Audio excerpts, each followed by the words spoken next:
rebahaner semuanya, Assalamualaikum warahmatullahi wabarakatuh. Apa kabar kalian semuanya?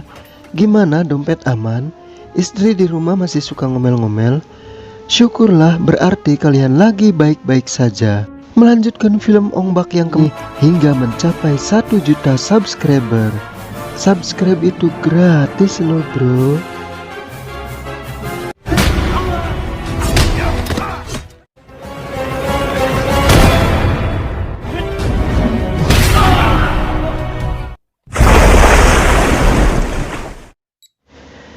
Rebahaner semuanya, awal cerita diperlihatkannya Tien yang tengah dipasung oleh Raja Sena. Kemudian Raja Sena memerintahkan semua prajurit kerajaan untuk menghukum dan menyiksanya sampai mati. Meski dalam kondisi yang sangat memprihatinkan, namun Tien tetap gigih mempertahankan harkat dan martabatnya. Dan dengan kehebatannya, Tien pun dapat mendominasi pertarungan tersebut.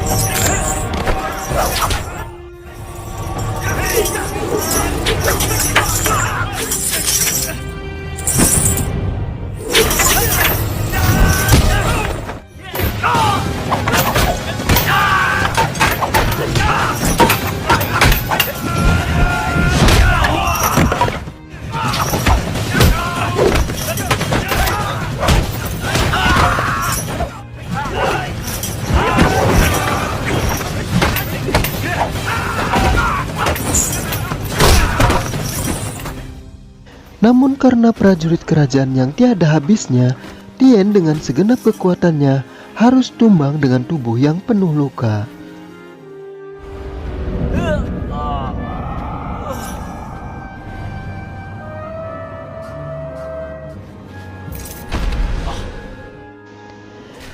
Kemudian dia disekap di sebuah ruangan gelap, dan kesehariannya dia lalui dengan beragam siksaan yang bisa membunuhnya setiap saat.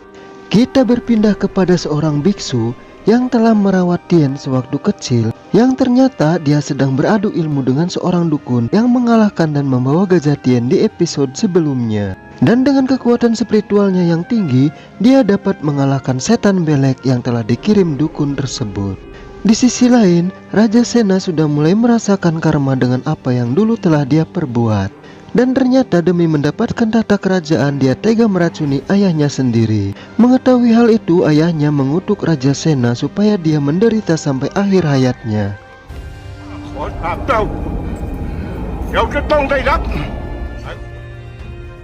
Kemudian Raja Sena mulai diteror dan dihantui oleh kutukan ayahnya, dan ternyata semua hanyalah mimpi.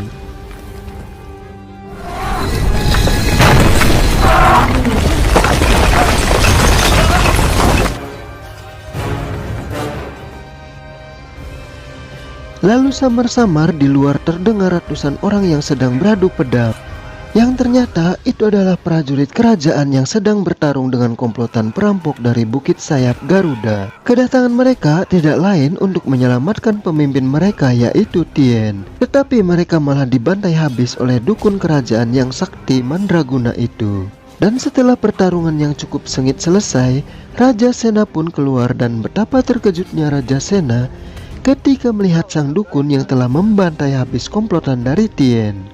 Setelah melihat hal itu, Raja Sena pun langsung merekrut sang dukun dengan segudang janji yang akan dia berikan kepada si dukun tersebut. Namun si dukun malah menolak mentah-mentah, dan dia mengatakan bahwa kutukan yang selama ini Raja rasakan berasal dari orang yang sangat ingin membunuh Raja. Tiada lain dan tiada bukan, Tienlah orangnya. คำสาปที่ทางเดียวเท่านั้นที่จะล้างคำสาปหลอกหลอนท่านตลอดไป Mendengar hal itu, Raja Sena pun langsung naik pitam dan memerintahkan algojonya untuk melaksanakan hukuman mati untuk Tien esok pagi.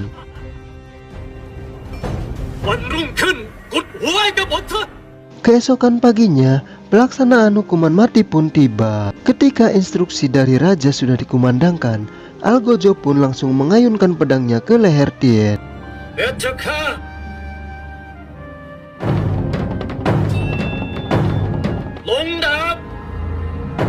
Namun beruntung ketika pedang itu akan menyentuh batang leher Tien, datanglah utusan dari Raja Ayodhya untuk menjemput Tien dan membawanya ke istana sang raja. Sebelum ke istana, mereka membawa Tien ke puskesmas terlebih dahulu untuk mengobatinya.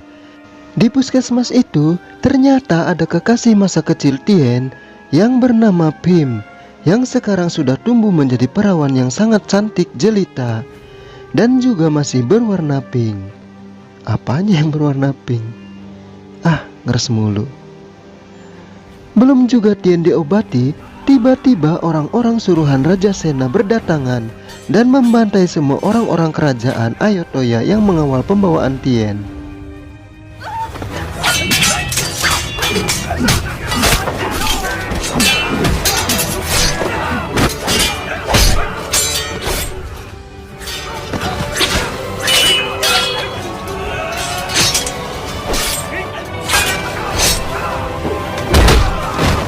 Tak ingin terjadi suatu apapun terhadap kekasih pujaan hatinya, Pim pun mengevakuasi Tien dan memeluknya di pojokan tempat tersebut.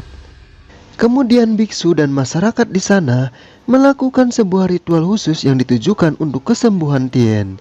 Mereka membalut seluruh tubuh Tien hingga menyerupai mumi. Dan mereka mengumpulkan semua barang berharga milik mereka untuk dijadikan sebuah patung Buddha sebagai persembahan kepada Tuhan untuk menebus nyawa Tien.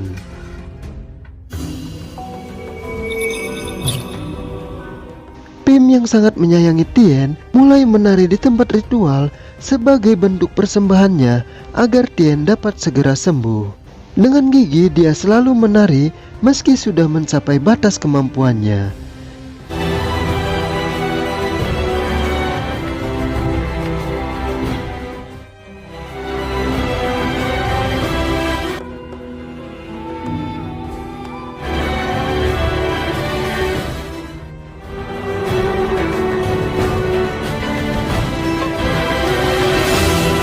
Hingga akhirnya waktu yang semua orang tunggu-tunggu pun datang, yang mana Tien dapat kembali membuka matanya, yang membuat semua orang menjadi bahagia. Meski Tien sudah bisa membuka kedua matanya, namun setengah dari tubuhnya mengeras seperti batu, hingga Tien sangat kesusahan untuk menggerakkan tubuhnya. Jangankan berjalan, berdiri pun sungguh sangat susah dia lakukan, apalagi untuk membangunkan anunya. Kemudian Pim dengan segenap kemampuannya mencoba membantu Tien untuk bisa pulih secepatnya. Namun Tien yang merasa malu kepada dirinya sendiri malah mengusir Pim dan membuatnya bersedih hati.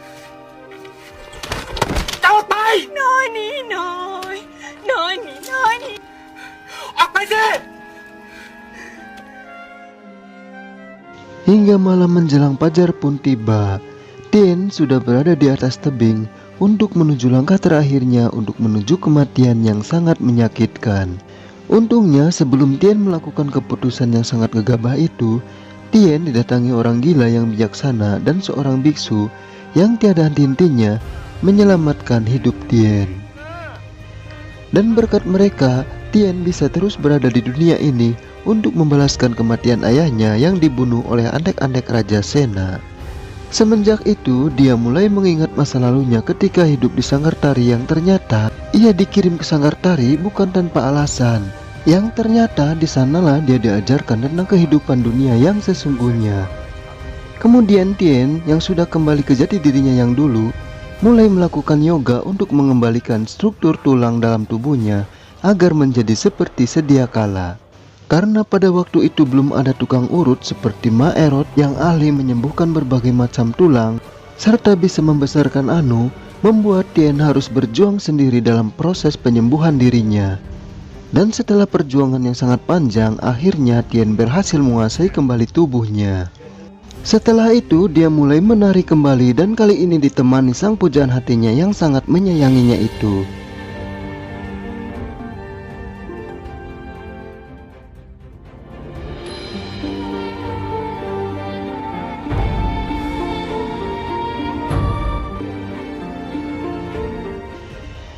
Beberapa hari kemudian, Tien dengan segala ambisinya mulai melatih kekuatan ilmu bagian dalam tubuhnya dan setelah berhari-hari bahkan berbulan-bulan, kini Tien sudah bisa mulai memahami dan menguasai jurus tersebut.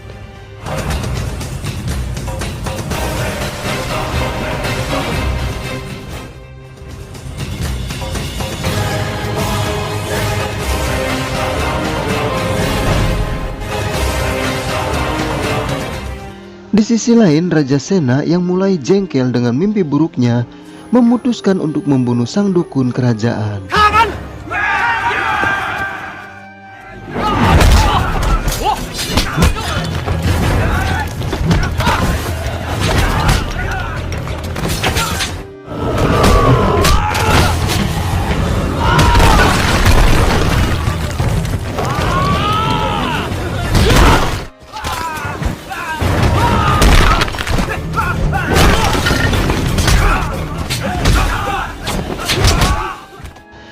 Namun karena si dukun terlalu sakti mandraguna, Raja Sena pun tentunya tidak bisa mengalahkan dukun tersebut. Dan akhirnya Raja Sena harus tewas seketika karena tebasan tangan si dukun hingga membuat kepalanya terpisah dari tubuhnya. Sepeninggalan Raja Sena, si dukun pun langsung mengambil alih peran Raja Sena sebagai raja di sana.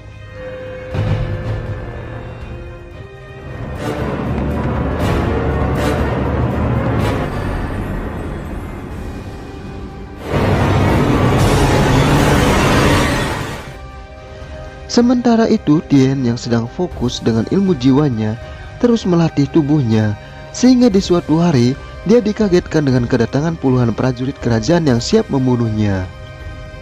Namun dengan santainya, Tien dapat mengalahkan para prajurit itu sendirian. Ingat, sendirian loh ya.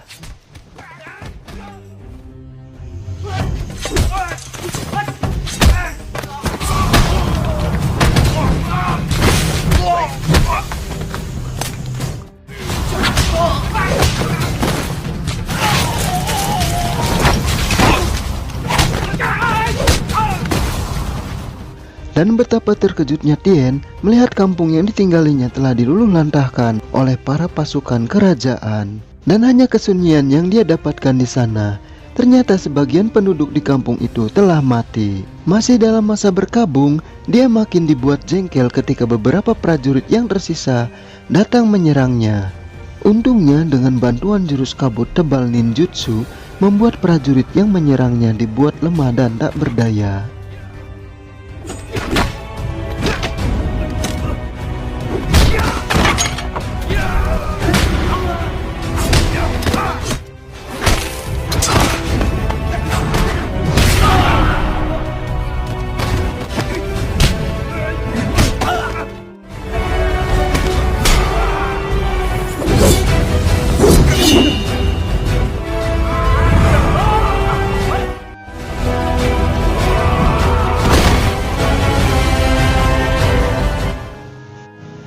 Setelah mengkremasi mayat-mayat orang kampung tersebut, dia langsung mencukur habis seluruh brewok dan kumis yang dia miliki.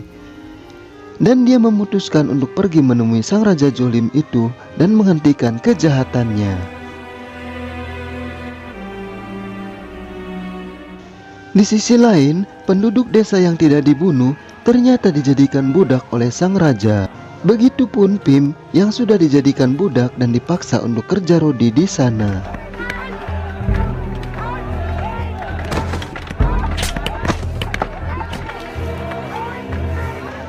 Dan beberapa saat kemudian, Tien yang penuh amarah namun tetap kalem pun langsung mendatangi kerajaan. Raja yang seorang dari klan Uchiha ternyata dapat mengetahui akan kedatangan Tien. Kemudian dia langsung mengeluarkan jurus entah jurus apa hingga membuat cahaya matahari tertutup dengan gelapnya malam. Kemudian dia membawa Pim, kemudian menyembelinya saat itu juga. Melihat kekasihnya mati di depan matanya, membuat seluruh amarah dalam dirinya meludak dan dia langsung menyerang seluruh prajurit kerajaan itu dengan membabi buta.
Dan tiba-tiba, ya, sebuah tombak melesat hebat menembus organ dalam tubuh Tien. Ternyata karena kemarahan dan kebencian yang ada dalam dirinya membuat sang raja menjadi semakin tak terkalahkan. Mendengar hal itu, Tien pun langsung tersadar. Aku datang dari kekosongan dan akan kembali dalam kekosongan. Dan seketika itu, Tien kembali ke posisi awal di mana dia datang.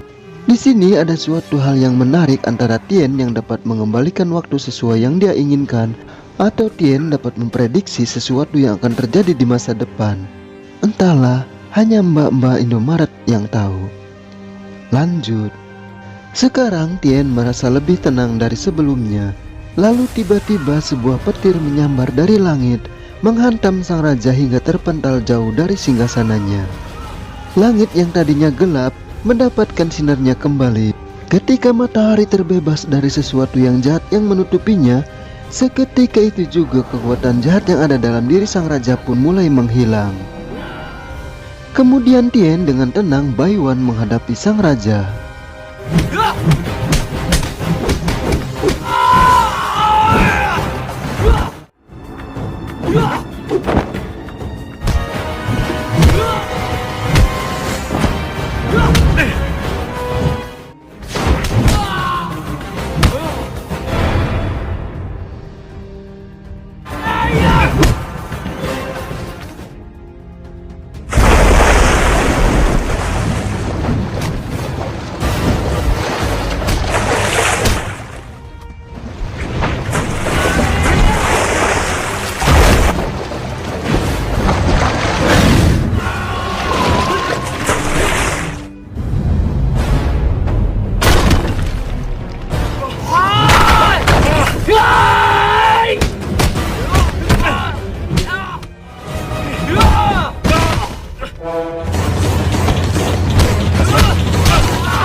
Hingga akhirnya sang raja pun mati di tangan Tien.